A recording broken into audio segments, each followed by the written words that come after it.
case briefs, and so much more. LSData's got what you're looking for.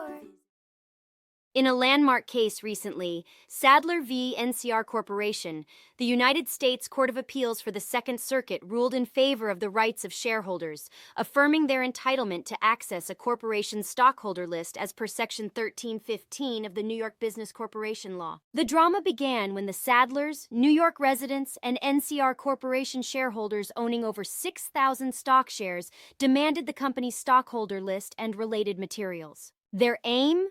To effectively communicate with other shareholders regarding a significant matter, an impending tender offer and the solicitation of proxy votes set to determine the replacement of directors.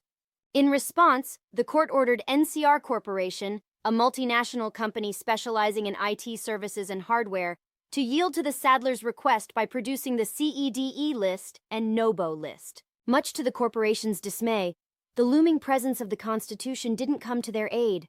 The court clarified that this move was neither unconstitutional nor in violation of the Commerce Clause.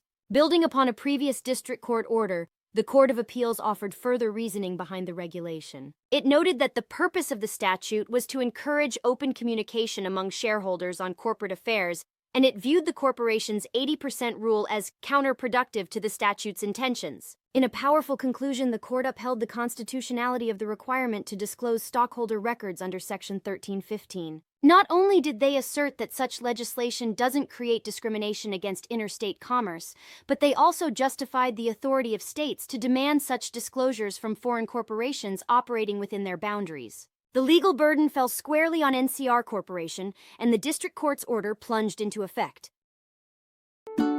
Case briefs, and so much more. LSData's got what you're looking for. Visit lsd.law, elevate your mind. Leave the stress of climb.